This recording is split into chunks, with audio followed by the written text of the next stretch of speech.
So this definition is given by this marketing expert known as Philip Kotler. Here it is just like the second last name given for this person.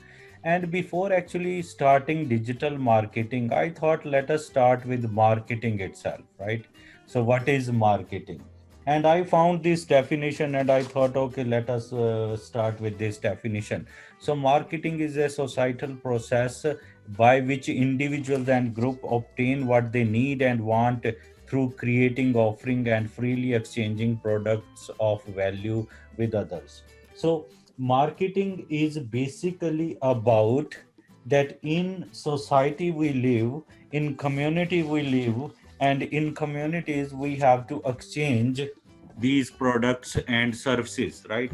So this is marketing. So all the individuals, all the groups living in the society, or we can say community, they have certain needs, they have certain wants, right? And then they create those products, they offer those products, and then they exchange those products, and this is how we survive. And this broader process is called actually marketing.